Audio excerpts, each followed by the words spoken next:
வணக்கம் வந்தனம் மக்களே, இது தமிழச்சு குரல், உங்களில் ஒரு குரல். இந்த காணொலியில் நீங்கள் பார்க்க போகிற சிறுகதை உயிரும் உனக்காக. ஹீரோயினிக்கு கல்யாணம்னாலே பிடிக்க மாட்டேங்குது, ஹீரோவுக்கு பொண்ணுங்கள்னாலே பிடிக்க மாட்டேங்குது. ரெண்டு பேரும் எப்படி காதலிக்கிறாங்க, எப்படி லவ் உண்டாகுதுன்னு பார்த்துடலாமா? வாங்க காணொலிக்குள்ளே போகலாம்.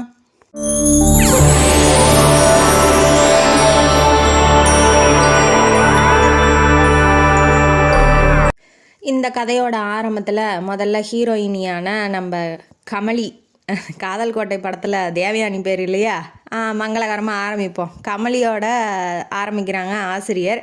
அவங்க வீட்டில் அக்கா ஒருத்தங்க இருக்காங்க. அப்பா எப்படின்னா தனக்கு ஒரு தலைவலி அப்படின்னா கூட லீவு போட்டு வீட்டில் படுத்துக்குவாப்புல, எந்த வேலைக்கும் போக மாட்டார். அந்த தலைவலி சரியாகிற வரைக்கும், அந்த தலைவலி திரும்ப வராத வரைக்கும் வீட்டிலையே இருப்பாப்புல. தன்னோட உடம்ப தான் பார்த்துக்கிறதுக்கு முக்கியத்துவம் கொடுப்பாரு. யார் எக்கேடு கேட்டால் என்ன அப்படிங்கிற ஒரு கேரக்டரு. அடுத்தது அவங்க அம்மா தேவகி. அவங்க ரொம்ப நல்லவங்க. புருஷன் அப்படி இருக்கானே அப்படின்னு சொல்லிட்டு அந்த குடும்பத்தெல்லாம் இழுத்து போட்டுக்கிட்டு அவங்க தான் மேனேஜ் பண்ணிகிட்டு இருக்காங்க. அக்கா விஷாலி. அவங்களுக்கு ஒரு குழந்த இருக்குது, கல்யாணம் ஆயிடுச்சு. தீபக்கு, அந்த பையன் பேர் தீபக்கு. அவன் சித்தி சித்தின்னு சொல்லி கூப்பிட்றான். காலையில் வந்தோடனேயே நம்ம கமலி வந்தோடனே ஆசையாக போய் கூப்பிட்றான். ஓகேன்னு அவங்களும் வாரி அணைச்சி ஏண்டா பசிக்குதா அப்படின்னு சொல்லி அவங்க அம்மாட்ட பால் காய வச்சிட்டியாமான்னு கேட்கறதுக்காக போகிறாங்க. இப்போ அவங்க அம்மா என்னென்ன குடும்பத்தில் நடந்துச்சுங்கிறத இப்போ கொட்டி தீக்குறாங்க. அது என்ன அப்படின்னா, அவங்க அக்கா இவங்க கஷ்டப்பட்டு கல்யாணம் பண்ணி கொடுத்துருப்பாங்க கடன் வாங்கி. இவருக்கு சும்மா தலைவலினாலே போக மாட்டாரா, ஆஸ்துமா அவருக்கு. அதனால எந்த வேலைக்கும் போக முடியாதுன்னு வீட்டில் பெட்டை போட்டாப்புல.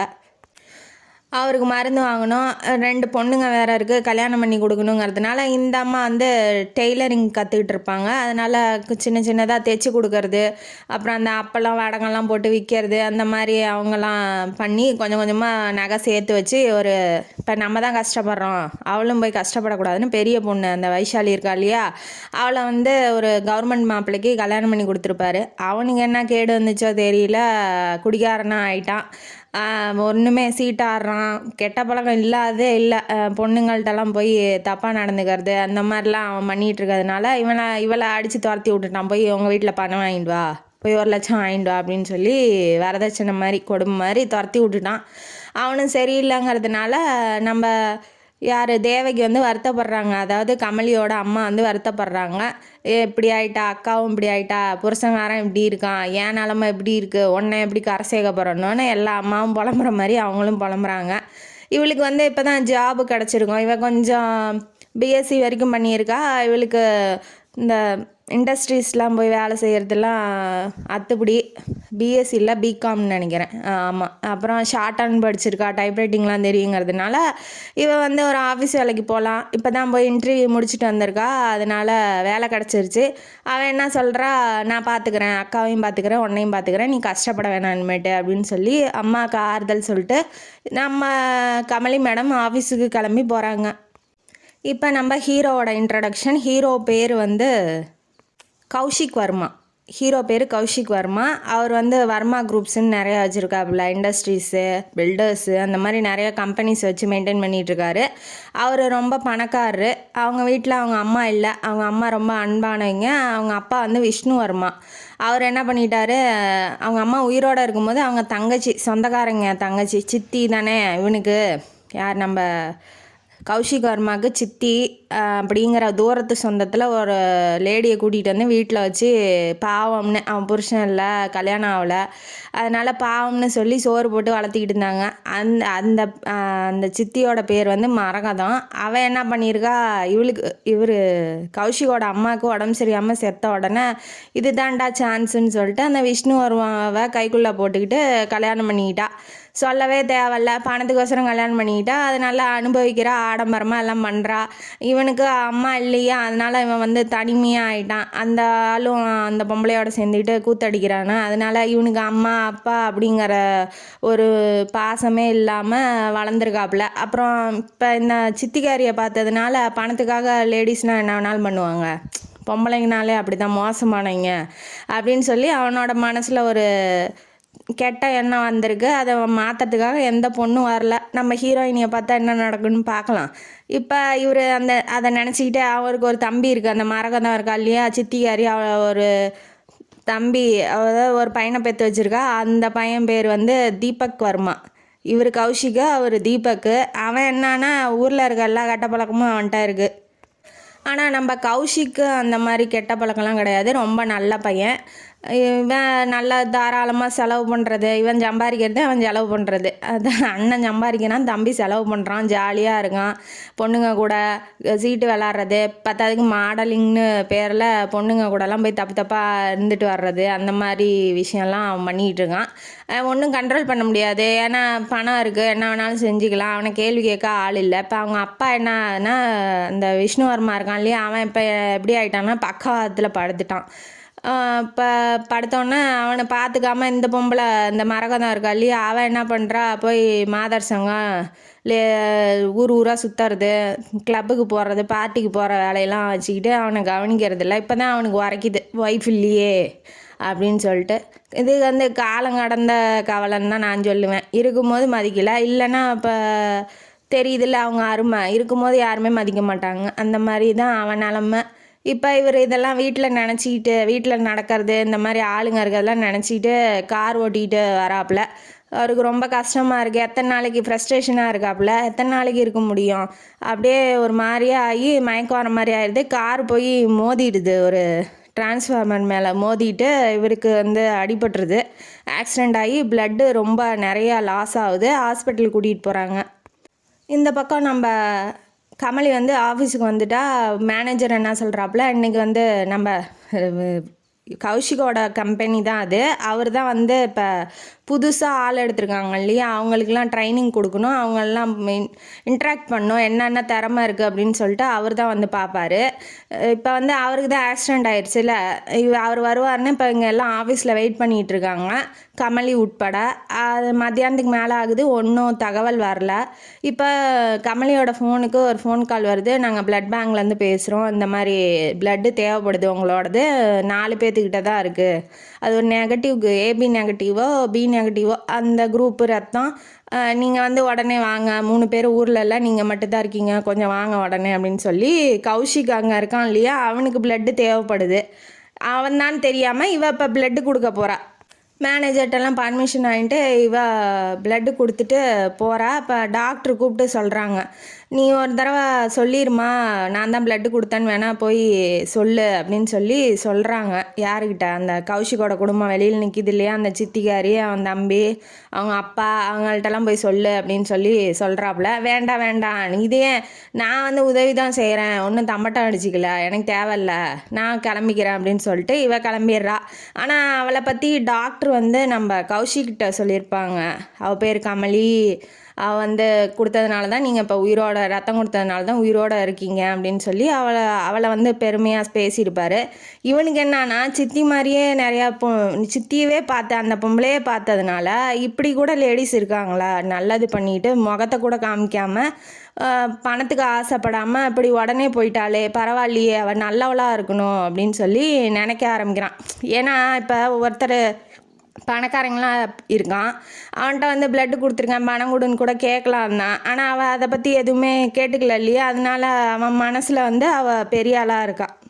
சரி ஓகேன்னு இவன் ஆஃபீஸுக்கு போயிடுறான். ஒரு 1 வீக்கு ரெஸ்ட் எடுத்துகிட்டு தலையில் பேண்டேஜோடு ஆஃபீஸுக்கு போயிடுறான். போனோடனே இவளை கூப்பிட்றாங்க, கமலியை கூப்பிட்டானா, நியூ ஆஃபீஸரில் நியூவாக அப்பாயின்மெண்ட் ஆகிருக்கா, அதனால் அவளை கூப்பிட்டு அவளுக்கு என்னென்ன டேலண்ட் இருக்குது, என்னென்ன ப்ராஜெக்ட் பண்ணியிருக்கா அப்படின்னு சொல்லி செக் பண்ணுறதுக்காக கூப்பிட்றாப்புல.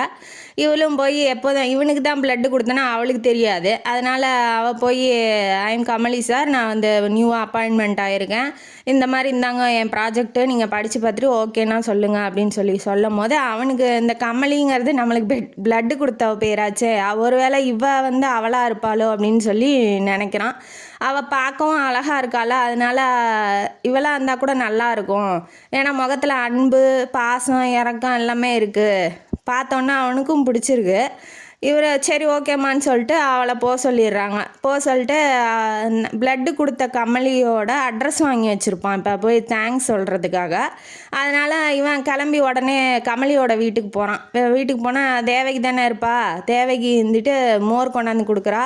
இந்த மாதிரி உங்கள் பொண்ணு தான் எனக்கு ப்ளட்டு கொடுத்தாங்க. தேவகியை பார்த்தோன்னே நம்ம கமலி ஞாபகம் வருது. ஆஃபீஸில் பார்த்தான் இல்லையா, ஜாடை ஒரே மாதிரியே இருக்குது, அப்போ அவதானோ அப்படின்னு சொல்லி நினச்சிக்கிறான். ஆனால் அங்கே எதுவும் சொல்லலை. உங்கள் பொண்ணை கூப்பிடுங்கும் போது அவள் ஆஃபீஸுக்கு போயிட்டா அப்படின்னு சொல்லிட்டு சொல்கிறாங்க. சரி நம்பராது கொடுங்க, நான் தேங்க்ஸ் சொல்லிக்கிறேன், ஏன்னா அவங்கள பார்க்க முடியல இல்லையா. அவள் என்ன தேவகி என்னன்னா பார்க்க டிப்டாப்பாக இருக்கான், கொஞ்சம் டீசெண்டாக இருக்கான், எந்த தப்பும் பண்ண மாட்டான்னு அவங்களும் நம்பர் கொடுத்துட்றாங்க.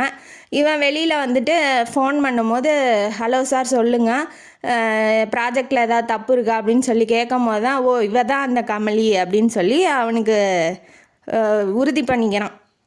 அவள் இந்த முதலாளி நம்பரை சேவ் பண்ணி வச்சுருப்பா இல்லையா, அதனால் அவன் ஃபோன் அடித்தோன்னா அவளுக்கு வந்திருக்கும் பாஸுன்னு, இவனுக்கு தெரியாது இல்லையா. அப்போ இவன் கமலின்னு நினச்சி ஃபோன் பண்ணும்போது அவள் பிக் பண்ணி ஓகே சொல்லுங்கள் சாருங்கும் போது இவன் கண்டுபிடிச்சிட்றான். சரி ஓகே கன்ஃபார்மாக இவ தான் கமலி அப்படின்னு சொல்லிட்டு இவன் காரை எடுத்துகிட்டு உடனே தேங்க்ஸ் சொல்லலாம், ரொம்ப சந்தோஷமாக ஆயிடுறான். ஓகே பார்த்தோன்னே பிடிச்சிருக்கு, நல்ல பொண்ணாகவும் இருக்கா அப்படின்னு சொல்லிட்டு தேங்க்ஸ் சொல்லலான்னு போகும்போது கமலிக்கு இப்போ இக்கட்டான சூழ்நிலை என்னன்னா, அவளுக்கு அவன் தம்பிக்கு ஃபீஸ் கட்டணும். தம்பி ஒருத்தன் இருக்கான், அவன் பேர் பாபு, அவனுக்கு ஃபீஸ் கட்டணும். அவங்க அப்பாவுக்கு மருந்து வாங்கணும், ஆஸ்துமா பேஷண்ட்டு.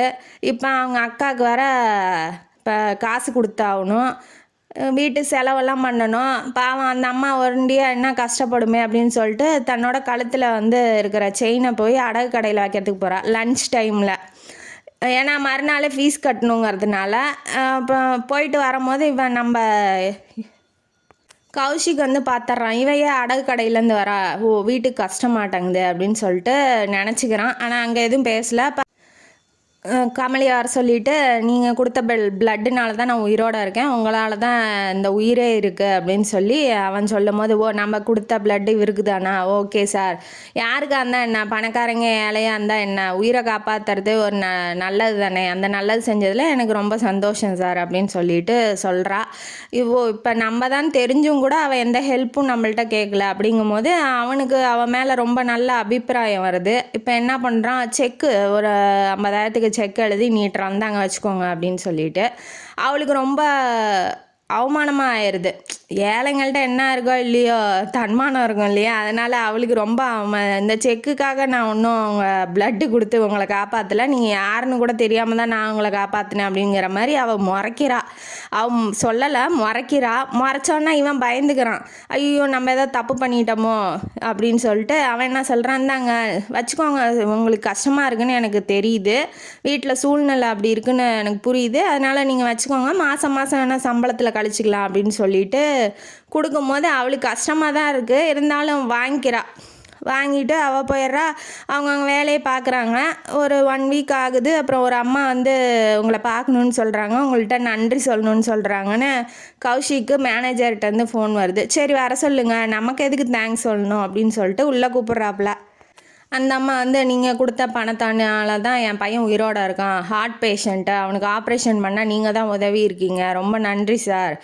அவனுக்கு என்னன்னா நம்ம காசே கொடுக்கல, எப்படி இவங்க கொடுத்ததா சொல்கிறாங்க, என்னால் நம்பவே முடியலையே, யார் கொடுத்தாங்கங்கும் போது கமலிங்கிறவங்க தான் உங்கள் பேரை சொல்லி கொடுத்தாங்க அப்படின்னு சொல்லவும் தான் சரி நம்ம கொடுத்த செக்கை அவள் யூஸ் பண்ணிக்கல, அந்த குழந்தைக்கு ஆப்ரேஷன் கொடுத்துருக்கா அப்படின்னு சொல்லி தெரிய வருது. அவருக்கு ரொம்ப குஷியாயிருது. ஓகே நல்ல பொண்ணு, மிஸ் பண்ணக்கூடாது, சரிம்மான்ட்டு அவங்கள அனுப்பிச்சி விட்டு கமலியை உள்ளே கூப்பிட்டு சொல்கிறாப்புல, இந்த மாதிரி நான் எங்கள் சித்தி மாதிரி இருக்கிற ஆளுங்களில் தான் லேடிஸ் எல்லாம் இருப்பாங்கன்னு நினச்சேன், ஆனால் உன்னை பார்த்தா நிமிஷத்துலேயே அந்த எண்ணத்தையே நீ மாற்றிட்ட, உன்னை இதுக்கு மேலேயும் நான் யாருக்கும் விட்டு கொடுக்க விரும்பலை, நீ என் வாழ்க்கையில் ஒளியேற்றணும், நீ தான் என்னோட உயிராக இருக்கா, நீ கொடுத்த உயிரில் தான் நானே இருக்கேன், நீ என்ன விரும்புறியா, நான் உன்னை விரும்புகிறேன் அப்படின்னு சொல்லி தன்னோட ஃபீலிங்ஸ் எல்லாம் ஷேர் பண்ணுறாப்புல. அவளுக்கு என்னன்னா தூக்கி வாரி போடுது, என்ன பாஸாக இருக்கான் அவன் இப்படி திடீர்னு சொல்கிறான் அப்படின்னு நினைக்கிறா. நீ போய் சொல்ல வேணாம், யோசிச்சு சொல்லுன்னு அவர் சொல்லிடுறாரு. இவளும் வந்துடுறா. வீட்டுக்கு வந்தோன்னே அதையே பற்றி யோசிக்கிறா. எப்படி வந்து பணக்காரனாக இருக்கான், இவனை எப்படி நம்புறது. இவளுக்கு என்னன்னா அவன் மாமனை பற்றி, மாமன் அக்காவோட புருஷன் இருக்கான் இல்லையா, அவன் எப்படிலாம் இருக்கான், குடிகாரன், ஒரு கெட்டவன், அவனை மாதிரி தான் எல்லோரும் இருப்பாங்க அப்படின்னு சொல்லி நினைக்கும் போது இவன் வந்து டீசெண்டாக இருக்கான், பேசுகிறான். நான் தன்னோட அழகானவங்க நிறையா பேர் அந்த ஆஃபீஸில் வேலை செய்கிறாங்க, அவங்களெலாம் விட்டுட்டு என்னோடய குணத்தை பார்த்து விரும்புகிறேன்னு சொல்கிறான். இவனை நம்பலாமா வேணாமா அப்படின்னு சொல்லி பல யோசனையில் இருக்கா. கண்ணு தெரியாதவங்களுக்கெல்லாம் வந்து இவ பரீட்சை எழுதி கொடுப்பா. அந்த மாதிரி எக்ஸாம் டைம் வருது. இவ வந்து ஆஃபீஸுக்கு 1 வீக் லீவு போடுறா. அவங்க அம்மா திட்டுறாங்க, ஏன் இதை கொஞ்சம் சேவையெல்லாம் ஒதுக்கி வைக்கக்கூடாதா, இப்போ சேர்ந்து 2 மாதம் கூட ஆகலை, அதுக்குள்ளே இவ்வளோ லீவு போடுறியே, திட்ட மாட்டாங்களா அப்படிங்கும்போது, பரவாயில்ல திட்டினாலும் நான் வாங்கிக்கிறேன், எனக்கு வேலையே போனாலும் பரவாயில்ல, நான் இந்த வேலையை விட மாட்டேன்னு இவ போயிடுறா. அங்கே கௌஷிக்கு நம்ம கேட்டதுனால தான் அவள் லீவு போட்டா, அவன் நம்மளை விட்டு போயிட்டா, ஐயோ தேவையில்லாமல் அவளுக்கு பிடிக்காத நம்ம ஏதோ சொல்லிட்டோமோ, ஏதோ பார்த்துக்கிட்டாது இருந்திருக்கலாம், இப்போ அந்த சான்ஸும் போயிடுச்சுடா அப்படின்னு சொல்லி அவர் கஷ்டப்படுறாரு. அப்புறம் ஒரு 3 நாள் கழித்து இவ வந்து ஆஃபீஸுக்கு வரா. அவரும் வந்து வந்துடுறாப்புல. வந்தோடனே கூப்பிட்றாரு கமலியை. சரி, இந்த மாதிரி ஜப்பான்லேருந்து ப்ராடக்ட்ஸ்லாம் வந்து இறக்குமதி ஆகுது, வா நம்ம போய் செக் பண்ணிட்டு வரலாம் அப்படின்னு சொல்லிட்டு இவளை தனியாக பேசுகிறதுக்காக கூப்பிட்றாப்புல. சரி ஓகே. இவன் என்ன நினச்சிட்டு வந்திருப்பா, அவர் கேட்டால் இப்போ ஆஃபீஸுக்கு போகிறோம், அவர் கேள்வி கேட்டால் நம்ம என்ன பதில் சொல்கிறது, ஏன்னா ஏற்கனவே அவர் ஷேர் பண்ணிட்டாப்புல ஃபீலிங்ஸை. இவன் என்ன நினச்சிட்டு வந்திருப்பா, அந்த மாதிரி அக்காவை வந்து காசு கொடுக்கணும், தம்பியை முன்னேற்றணும், சாப்பாடு மருந்து இதெல்லாம் வந்து நான் பார்க்கணும், எப்படியும் எனக்கு 2 வருஷம் டைம் வேணும் அப்படின்னு சொல்லி கேட்டுடலாம். ஆனால் லவ் பண்ணுறேன் கல்யாணமும் பண்ணிக்கிறேன், ஆனால் 2 வருஷம் டைம் கொடுங்க அப்படின்னு சொல்லிடலான்னு தான் வந்திருப்பா. ஆனால் இந்த காதல் இருக்கே, அது வந்து படுத்துது அவளை. ஐயோ கௌஷிகை விட்டுட்டு போயிடுவோமோ அப்படிங்கிற மாதிரி அந்த பக்கமும் யோசிக்கிறா, இந்த பக்கமும் யோசிக்கிறா. சரி ஓகேன்ட்டு சொல்லலான்னு வந்திருப்பா. ஆனால் இவன் காரில் கூட்டிகிட்டு போகும்போது கேட்பான் அதே கேள்வியை, என்ன சொல்கிற, ஃபீலிங்ஸுக்கு என்ன பதில் சொல்கிறாங்கும் போது அவன் என்ன சொல்லிட்டா, ஓகே நானும் உங்களை லவ் பண்ணுறேன், கல்யாணம் பண்ணிக்கணும்னு நினைக்கிறேன். இந்த வாட்டி அவன் சொல்ல வேண்டியதே வேறு. ஆனால் அவனை பார்த்தோன்னா அவளுக்கும் பிடிச்சிருக்குங்கும் போது நல்லவனாக இருக்கான். சரி ஓகே, காதல் வந்துருச்சு அவளுக்குள்ளேயும், கல்யாணம் பண்ணிக்கலாம், லவ் பண்ணலாம் அப்படின்னு சொல்லவும் அவனுக்கு குஷி. உடனே மரத்துக்கடியில் நிறுத்திட்டு லவ் டைலாகாக விட்டு கையை பிடிச்சி கிஸ் பண்ணுறான். சரி ஓகே, லவ் பண்ணுறது தானேன்னு அவளும் அக்செப்ட் பண்ணிக்கிறா. அவங்க அம்மாவுக்கு அன்றைக்கி நினைவு நாளாக இருக்கும். அவன் என்ன சொல்கிறான், எனக்குன்னு யாருமே இல்லை இந்த உலகத்தில், எங்கள் அப்பாவும் அப்படி சித்தி கூட போயிட்டாப்புல, அவரும் பக்கவாத்தில் இருக்கார், அந்த சித்தி சுத்தம் மோசம், தம்பிக்காரன் அதுக்கு மேலே பணத்தில் ஆடுறான், எனக்குன்னு இந்த உலகத்தில் யாருமே இல்லை, என்னை பார்த்துக்கவும் ஆள் இல்லைன்னு சிம்பத்தியாக பேசும்போது அவளும் வந்து கன்னத்தில் கையை வச்சு அவன் கன்னத்தில் இவ கையை வச்சு, கவலைப்படாதீங்க நான் இருக்கேன், நீங்கள் பயப்படாதீங்க அப்படின்னு சொல்லி அவளும் லவ்வோடு பேசுகிறா. சரின்ட்டு இப்போ நினைவு நாள் இல்லையா, அதனால் வந்து பெரியவங்களுக்கெல்லாம் சாப்பாடு ஃப்ரீயாக போடுறதுக்காக போகிறாங்க வேறு இடத்துக்கு. போயிட்டு வரும்போது மழை, செம்ம மழை, கார் வேறு ரிப்பேர் ஆயிடுச்சு. சரின்னு ரொம்ப நேரம் ஆயிடுது மெக்கானிக்கை கூப்பிட்டு, அது வரைக்கும் வந்து மழையில் நனைஞ்சிட்றாங்களா. இப்போ மறுநாள் என்ன ஆகுது, நம்ம கௌஷிக்கு ஜுரம் வந்துடுது. இவன் 3 நாளாக ஆஃபீஸ் பக்கமே வரலையா, நம்ம கமலிக்கு ரொம்ப வருத்தமாயிடுறாங்க. ஐயோ என்ன இவனை காணமே, என்னாச்சு, ஏதாவது ஆயிருக்குமோ பயந்துடுறாங்க. அப்புறம் ஃபோன் வருது. ஃபோன் வந்தோடனே நீ வா, ஃபைல் எடுத்துகிட்டு வீட்டுக்கு வான்னு சொல்லிடுறாப்புல. இவளுக்கு என்னன்னா வீட்டுக்கு வர சொல்கிறாரு, அங்கே யாராவது ஏதாவது சொல்லிட்டா என்ன பண்ணுறது, பயப்படுறா. யாரும் இல்லை, அதுவும் சித்தியை பற்றிலாம் சொல்லியிருப்பான், அதனால் சித்திலாம் இல்லை, அவன் வெளியில் போயிட்டா, சுற்றுலாவுக்கு போயிட்டா, நீ வா வீட்டுக்கு வா அப்படின்னு சொல்லி கூப்பிட்றாரு. இவளும் போகிறா. போனோடனே ஃபீவர் இருக்கும் போது அவள் கஷ்டப்படுறா, லவர் ஃபீவரில் இருக்கான், அவள் என்ன பண்ணுவா, அழுகுறா. அழுகாதம்மா சரியாக போயிடும், இதுக்கெலாம் போய் ஏன் அழுகிற, நான் நல்லாயிருவேன் அப்படின்னு சொல்லி அவரும் கண்ணை தொடச்சி விட்டு ஹக் பண்ணுறாப்புல. அடுத்தது அவன் என்ன சொல்கிறான், அவங்க அப்பாட்டையாவது பேசி பாருங்க, அவங்க பாசமாக இருக்கிற மாதிரி தான் எனக்கு தெரியுது அப்படின்னு அவள் சொல்லும் போது, சரி ஓகே லவ்வர் சொல்கிறா அப்புறம் கேட்கலன்னா அது கோச்சுக்குவா இல்லையா, அதனால் அவரும் போய் பேசுகிறாப்புல. அவங்க அப்பாவும் எப்படா வந்து பையன் பேசுவான் தான் இருக்கார். ஏன்னா அந்த பொம்பளையை நம்பி அவள் வந்து இப்போ எல்லாம் சுற்றிக்கிட்டு திரியிறா. அவரை பக்கத்தில் படுத்தவரை பார்க்குறதே இல்லை. பையனை சொல்லவே வேணாம். அவன் வந்து பபிள் காமை மென்னுக்கிட்டு பணத்துக்காக தான் வருவான், வேறு எதுக்கும் வரமாட்டாங்கும் போது அவருக்கு இருக்க ஒரே ஆறுதல் வந்து நம்ம கௌஷிக் மட்டும்தான். அவனும் பேசுறதில்ல, கோவத்தில் இருக்காங்கும் போது இப்போ வந்து பேசுகிறான் இல்லையா, அதனால் அவருக்கும் மனசு இலகிருது. அப்பா இப்பயாவது வந்து பேசுறியே அப்படின்னு சொல்லிட்டு நம்ம கமலியும் பார்த்துட்றாப்புல. பார்த்தோன்னா சொல்லிடுறான், நான் லவ் பண்ணுறேன், இவளை தான் கல்யாணம் பண்ணிக்க போகிறேன்னு அப்பாட்ட சொல்லிடுறான். சொன்னோன்னா அவருக்கும் குஷி தான். ஏன்னா இவன் சொன்னதுனால தானே இவ சொன்னதுனால தான் அவன் வந்து பேசுகிறான். அதனால் குடும்பத்துக்கு நல்ல பொண்ணு தான், ஏற்ற பொண்ணு அப்படின்னு சொல்லி அவருக்கும் பிடிச்சிருக்கு. கொஞ்சம் கொஞ்சமாக வீட்டுக்கு வர ஆரம்பிக்கிறாள். அவள் இல்லாதப்ப, சித்திக்காரி இல்லாதப்ப ஃபோன் பண்ணி இவரே கூப்பிடுவார், அப்பாவே கூப்பிடுவார், வாமா பேசலாம் அப்படின்னு சொல்லி கொஞ்சம் கொஞ்சமாக நடக்கிறதுக்கு முயற்சி பண்ணுறாரு. இப்போ வந்து ஸ்டிக்கு வச்சு ஊனி நடக்கிற மாதிரி அவர் வந்துட்டாப்புல. மனசு நல்லா இருந்தால் நோயும் சரியாயிரும் இல்லையா, மனசில் தான் எல்லாம் பாதிப்போம். இப்போ நல்லா பேசுகிறான், பையன் பேசுகிறான், மருமக இருக்கிறா அப்படிங்கிற ஒரு தெம்பு வந்தோடனே அவரும் வந்து அவங்க வீட்டுக்கே சம்மந்தம் பேச போயிடுறாப்புல, கமலி வீட்டுக்கு. இந்த மாதிரி இவங்க பொண்ணை பிடிச்சிருக்கு அப்படின்னு சொல்லிட்டு நிச்சயம் பண்ணிவிட்டு தேதி குறிச்சிட்டு வராங்க. இந்த விஷயம்லாம் அந்த சித்திக்காரிக்கு தெரியாது. இப்போ அவள்கிட்ட சொல்ல வேணாம், இவங்க அப்பாவுக்கு ஆல்ரெடி டவுட்டு, இவன் ஆக்சிடெண்ட் ஆனா இல்லையா அதை கூட அவள் தான் பண்ணியிருப்பா அப்படிங்கிற டவுட்டில் இருக்காப்புல. அதனால் அவளுக்கு தெரிய வேணாம், கல்யாணத்துக்கு நாள் தெரிஞ்சால் போதும் அப்படின்னு சொல்லி அவர் வந்து கௌஷிக்கிட்ட சொல்லிடுறாப்புல. சரி ஓகே அப்பா சொல்கிறாரு, அதுக்கு மேலே என்ன. இவர் வந்து நம்ம கமலியை கூட்டிகிட்டு கௌஷிக் வந்து பீச்சுக்கு போகிறாப்புல. பீச்சுக்கு போனோன்னே என்னாச்சு, ஏன் சோகமாக இருக்கீங்கன்னு கமலி கேட்கும்போது, நான் வந்து இந்த மாதிரி வெளியூருக்கு போகிறேன், 1 வீக் ஆகும் வர்றதுக்கு, உன்னை பிரிஞ்சு இருக்கணுமே அதான் கஷ்டமாக இருக்குங்காட்டி, அதனால் என்ன பரவாயில்ல, வேலைக்காக தானே போகிறீங்க, வேலையில் நல்லா கான்சன்ட்ரேஷன் பண்ணி பண்ணுங்க, வேணா ஃபோன் பண்ணி சொல்லுங்கன்னு தெம்பு கொடுக்குறா. சரி ஓகே நான் போயிட்டு வரேன்ட்டு அவரும் போயிட்டாப்லையா. இப்போ கௌஷிக்கும் தீபக்கும் பார்க்க ஒரே மாதிரி இருப்பாங்க, வேறு மாதிரிலாம் இருக்க மாட்டாங்க, பார்க்க ஒரே மாதிரி இருப்பாங்க. அதனால் தீபக் தான் கௌஷிக்குன்னு நினச்சி இப்போ தப்பாக நினச்சிக்க போகிறா. இவ வந்து ஒரு சுற்றுலா மாதிரி பீச்சுக்கு அது என்ன முட்டுக்காடா, முட்டுக்காடுன்னு தான் நினைக்கிறேன். அது என்னமோ சென்னைக்கு பக்கத்தில் ஒரு இடம் இருக்குமாமே, அங்கே வந்து இவங்க சுற்றுலாக்கு மாதிரி அக்காவெல்லாம் பார்த்துட்டு இப்போ இவனும் இல்லையா, கௌஷிக்கும் இல்லையா ஊரில், அதனால் சரி வா வீட்லேயே இருக்காதான்னு சொல்லி கூட்டிகிட்டு பிக்னிக் மாதிரி போகிறாங்க.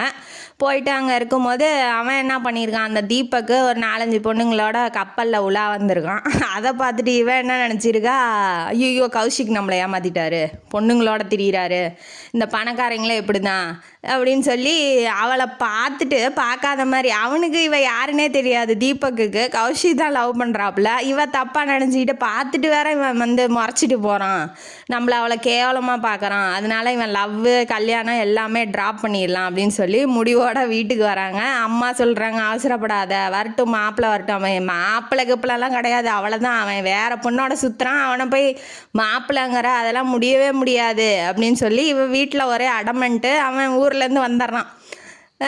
அதுக்குள்ளே வந்து இவன் என்ன பண்ணிடுறா, அவங்க அந்த நிச்சயம் பண்ண வரும்போது இந்த சாரீ நகையெல்லாம் கொடுத்துருப்பாங்க இல்லையா, அதெல்லாம் எடுத்துகிட்டு போய் அவங்க அப்பாட்ட கொடுக்கறதுக்காக போகிறா. இந்த மாதிரி உங்கள் பையன் மும்பைக்கெலாம் போல் முட்டுக்காட்டில் போய் சுற்றிட்டு இருக்காரு, எனக்கு வேணாம், மும்பைக்கு போனாரா முட்டுக்காட்டுக்கு போனாரா நீங்களே ஃபோன் பண்ணி விசாரிச்சுக்கோங்க, கல்யாணமும் வேணாம், நான் லவ்வும் பண்ணலான்னு சொல்லிட்டு போகிறாப்புல. அவருக்கு என்னன்னா தலையும் புரியல காலும் புரியல, என்னத்துக்கு இவ வந்து இவ்வளோ கத்திட்டு போகிறா, ஒன்றும் புரியலையே அப்படின்னு சொல்லி இவ முழுசாகவும் சொல்ல மாட்டேங்கிறா, என்ன பிரச்சனைன்னு சொல்ல மாட்டேங்கிறா. இப்போ கீழே இறங்கி வரும்போது அந்த சித்திக்காரி கீழே உட்காந்துட்டு இருக்கா. இவ இவ்வளோ உரிமையாக வந்து ரூமுக்குள்ளே போய் பேசிட்டு வரா, யார் இவன் வேலைக்காரிகிட்ட சொல்லும் போது அவள் இப்போ வந்துட்டு போன விஷயம்லாம் அவள் சொல்கிறா. சொன்னோன்னே இந்த விஷயம்லாம் நடக்குதா, நீ ஏன் முன்னாடியே சொல்லலை, இவனையும் தூக்கணும் அவளையும் தூக்கணும், இப்போ கௌஷிகையும் தூக்கணும் நம்ம கமலியும் தூக்கணும், 2 பேர்த்தையும் தூக்கிட்டு அந்த சொத்துக்கு பூரா நம்ம தான் வாரிசு. ஏன்னா அவங்க அம்மா மேலே தான் சொத்தெல்லாம் இருக்குது, கௌஷிகோட அம்மா இறந்து போயிட்டாங்க இல்லையா, அவங்க மேலே சொத்து இருக்குது, அதை விட்டால் நம்ம கௌஷிக் மேலே தான் இருக்குது, இவங்களுக்கு ஒன்றுமே இல்லை அப்படிங்கும் போது இவ இந்த பிளானை போடுறா. இப்போ அடுத்தது வந்து கௌசிக்கு வந்துடுறாப்புல. வந்தோடனே ஃபோனும் எடுக்கலை, ஃபோன் அடித்தாலும் இவ எடுக்கலை. ஆஃபீஸுக்கு வந்துட்டு நம்ம கமலியை கூப்பிட்றாரு. கூப்பிட்டோன்னே அவள் தான் கடுப்பில் காண்டில் இருக்காள். கூப்பிட்டு என்னாச்சு, ஏன் ஃபோன் எடுக்கலன்னா வாட்டி, இந்த பாருங்க, நான் வந்து உங்கள் ஆஃபீஸுக்கு வரணுமா வேணாமா நீங்கள் தான் முடிவு பண்ணிக்கணும். என்கிட்ட வந்து லவ் பண்ணுற, கல்யாணம் பண்ணுற இந்த வேலையெல்லாம் வச்சுக்காதீங்க. நான் அவங்கள தலைமுழுகிட்டேன். இனிமேட்டு என்கிட்ட பேசுகிற வேலை வச்சுக்காதீங்க. மீறி பர்சனல் லைஃப்லாம் பற்றி பேசுனீங்கன்னா நான் வந்து ஆஃபீஸுக்கு வர மாட்டேன். ஒர்க் என்னமோ அதை மட்டும் பேசுகிறதா இருந்தால் தான் நான் வருவேன் அப்படின்னு சொல்லிட்டு இவ போகிறா. இவனுக்கு ஒன்றுமே புரியல. இப்போ தூக்கு தண்டனை கைதி கூட தூக்கில் போடும்போது கடைசி ஆசை என்னான்னு கேட்பாங்க. அதுக்கு கூட இவ சான்ஸ் கொடுக்காம அவனுக்கு என்ன பிரச்சனைன்னு சொன்னால் தானே தெரியும்னு கேட்டாலும், அதை கேட்டால் நான் வந்து ஆஃபீஸை விட்டு போயிடுவேன்னு மிரட்டுறா. இவனுக்கும் ஒன்றும் புரியல. வீட்டுக்கு போகிறான். வீட்டில் போயிட்டு அவங்க அப்பாட்ட புலம்புறான். என்னப்பா இப்படி வந்து சொல்கிறா, என்ன பிரச்சனைன்னு கேட்டால் ஆஃபீஸை விட்டு போகிறேன்னு வேறு சொல்கிறாப்பா, எனக்கு ஒன்றுமே புரியலப்பா அப்படின்னாட்டி அவரும் அதே தான் சொல்கிறாரு. வந்தாப்பா மும்பைக்கா முட்டுக்காடான்ட்டு போகிறாப்பா, எனக்கும் ஒன்றும் புரியலப்பா, நீ ஏதாவது தப்பு பண்ணியா கௌஷிக்குனாட்டி, நான் அந்த மாதிரி எதுவுமே பண்ணலப்பா, அப்படி பண்ணியிருந்தாலும் அவள் சொன்னா தானேப்பா எனக்கு தெரியும் அப்படிங்கிற மாதிரி இவங்களுக்கு அந்த தீபக்கை பற்றி நினப்பே இல்லை. ஆனால் அவனை நினச்சிக்கிட்டு தான் கௌஷிகா சொல்கிறாங்கிறது கண்டுபிடிக்க முடியல. என்ன பிரச்சனைன்னு வீட்டில் போய் விசாரிக்கலாம். ஆனால் இவளுக்கு தெரிஞ்சால் இவ சண்டைக்கு வருவாளே அப்படின்னு சொல்லிட்டு நம்ம அப்பா என்ன சொல்கிறாரு, அவங்க அப்பா என்ன, கௌஷிகாவோட அப்பா என்ன சொல்கிறாரு, இப்போதைக்கு போகாத, ஆறப்போடு விஷயத்த, ஏன்னா சூட்டோட போய் பண்ணினா அங்கேயும் பிரச்சனை வரும், வேண்டாம், ஒரு வாரம் போகட்டும், நீ அவள் ஆஃபீஸுக்கு போகாத, மற்ற கம்பெனிக்கெலாம் போய் மேனேஜ் பண்ணிக்கிட்டு அப்படின்னு சொல்கிறாப்புல. இவளுக்கும் என்னன்னா ஆஃபீஸ் பக்கமே வரல, ஃபோனும் பண்ணல, என்னாச்சு ஏதாச்சுன்னு இவளுக்கும் மனசு கஷ்டமாக கோவத்தில் பேசிக்கிட்டா. அப்போ அவளே லவ் பண்ணுறா இல்லையா, அதனால் கஷ்டப்படுறா. சரி, ஆனால் இருந்தாலும் இவர் ஏமாத்தினது தப்பு தானேன்னு அழுகிறா. வேறு என்ன பண்ண முடியும், அவனையும் சொல்ல விட மாட்டேங்கிறா. இப்போ வீட்டுக்கு போயிட்டா, வீட்டில் போய் அழுதுகிட்டே படுத்திகிட்டு இருக்கா. அன்றைக்கி ஆஃபீஸுக்கு போகல. இப்போ வந்து ஃபோன் வருது. அவங்க ஆஃபீஸ் ஃப்ரெண்டுக்கிட்டேருந்து மல்லிகா அப்படிங்கிறவங்க ஃபோன் பண்ணுறாங்க. இந்த மாதிரி வர்மா சாருக்கு வந்து ஆக்சிடெண்ட் ஆயிடுச்சான் அப்படின்ன வாட்டி இவளுக்கு அழுக தாங்க முடியல. ஐயோ நம்ம தான் சொன்னோம், மூஞ்சில் முழிக்க வேணான்னு சொன்னோம், ஐயோ இப்படி போய் ஆக்சிடெண்ட் ஆயிடுச்சு, அவருக்கு ஒன்றும் இல்லைல்ல, அவர் செத்து போயிட்டாரு அப்படின்ட்டாங்க. இவளுக்கு தூக்கி வாரி போடுது. ஐயோயோ நான் தான் கொன்னுட்டேன், அவரை வேண்டான்னு சொல்லிட்டு நானே கொன்னுட்டேன், நான் ஒரு பாவி, நான் இனிமேட்டு இந்த வாழ்க்கை வாழ்கிறதுக்கே எனக்கு பிடிக்கல, நானும் கௌஷிகோடையே போய் சாவறேன்னு ஓடிட்டா. அது கௌஷிகை வந்து இப்போ தீபக்குன்னு எப்படி தெரியும்னா பாபு சொல்லிடுவான். அன்னைக்கு பார்த்தது கௌஷிக் இல்லை, தீபக் தான். அதை வந்து மாமா என்கிட்ட சொல்ல வந்தாப்புல, அதை தான் உன்கிட்ட வந்து சொல்லலான்னு வர்றதுக்குள்ளே இப்படி ஆயிடுச்சு அப்படின்னு சொல்லி அவன் சொன்னதுக்கப்புறம் தான் இவளுக்கு தெரியுது. ஐயோ நானும் போய் சாவறேன், நான் தான் தப்பு பண்ணி அவரை வந்து தப்பாக நினச்சிட்டேன், அவரோட காதலை நான் கொச்சப்படுத்திட்டேன், நான் இனிமேட்டு உயிரோட வாழவே விரும்பலைன்னு சொல்லிட்டு அவரை பார்க்குறேன்னு சொல்லிட்டு இவ ஓடிட்டா. அங்கே என்ன நடக்குதுன்னா, நம்ம சித்திகாரிக்கு ரொம்ப குஷி, ஆளை வச்சு தூக்கிட்டா. அவள் தான் தூக்கியிருக்கா, லாரியை விட்டு காரில் ஏற்றிருக்கா. அவளுக்கு என்னன்னா ரொம்ப குஷியாக இருக்கா. சரி போய் சேர்ந்துட்டான், சொத்தெல்லாம் நம்ம கைக்கு வந்துடும் அப்படின்னு சொல்லி ரவுடி ஃபோன் பண்ணுறான்.